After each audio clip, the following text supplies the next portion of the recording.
house, timber, log house in Leksand, Sweden. We're in an area called Dalarna.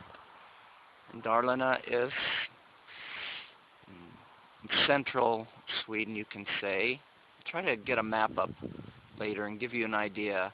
But we're as far north as Anchorage, Alaska.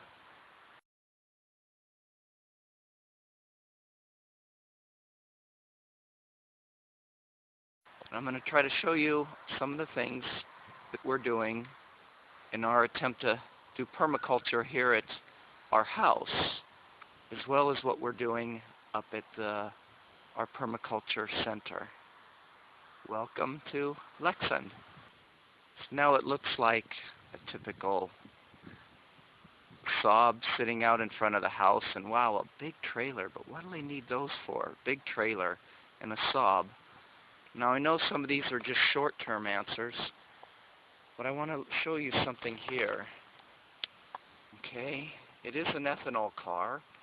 Sweden is quite big into ethanol. We can buy ethanol anywhere in the country, drive wherever we want, and we use 15% of the fuel is gasoline. And I know it's not a long-term solution, but it is part of a short-term solution of lessening our usage of gasoline. And here, our trailer, it's 3.5 meters long, and I use it to transport dirt and plants for our permaculture. And it's not in the driveway right now, but I have an SUV, but we're converting it to vegetable oil, and we're going to be able to have it where it's going to be 100% vegetable oil. I don't have to process it, I don't have to add anything, and that is what tows this trailer. It hauls 2.5 metric tons, 2,500 kilos, 2.6 to be exact. So we'll just take a little walk around the house. And here we have some currants. We love black currant jam. So these were planted, one was planted 1 year ago and one was planted this year. We got a nice small harvest from these. And right behind it is raspberries. You can see my hand up here. These are 8, 9 feet tall, this raspberry patch. And next to that is a rabbit hutch. And this year we only have one rabbit in there, but we have plans for using the rabbits in permaculture, letting them, using their manure and what have you. And now to the back, a little bit to where we're doing our first year of growing here at our house. It's the middle of September, so we've already harvested our sugar peas.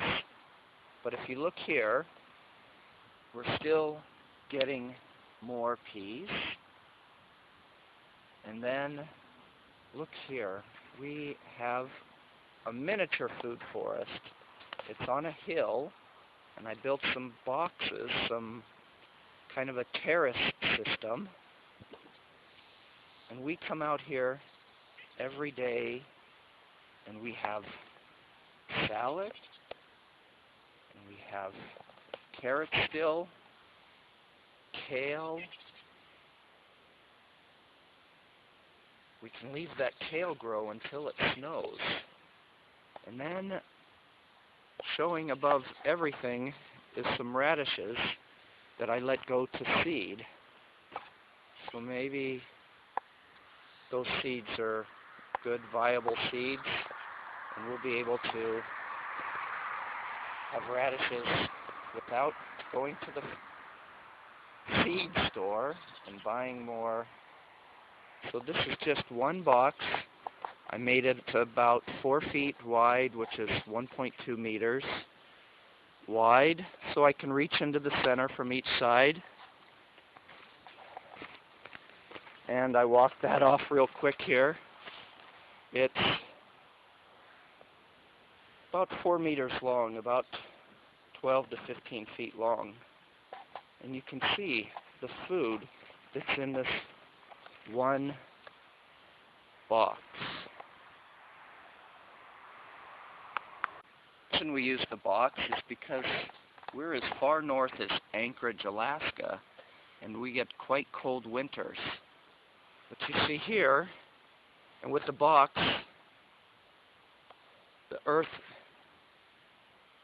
defrosts much sooner that's above the ground than the earth that's, at ground level. But I ran out of wood, and I made another box here. I made another growing area here without using a box. And I got a little bit more grass in here, but my marigolds,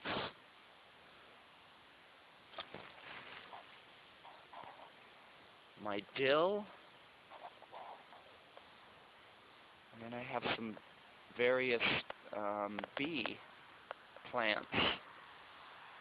So I'm going to take the seeds that I get from this one, and we're going to transfer it into our box that we're going to build in the same place next year. But you can see here, there's still lots and lots of salad that we have. Lots and lots of dill, and the marigolds, they did really good.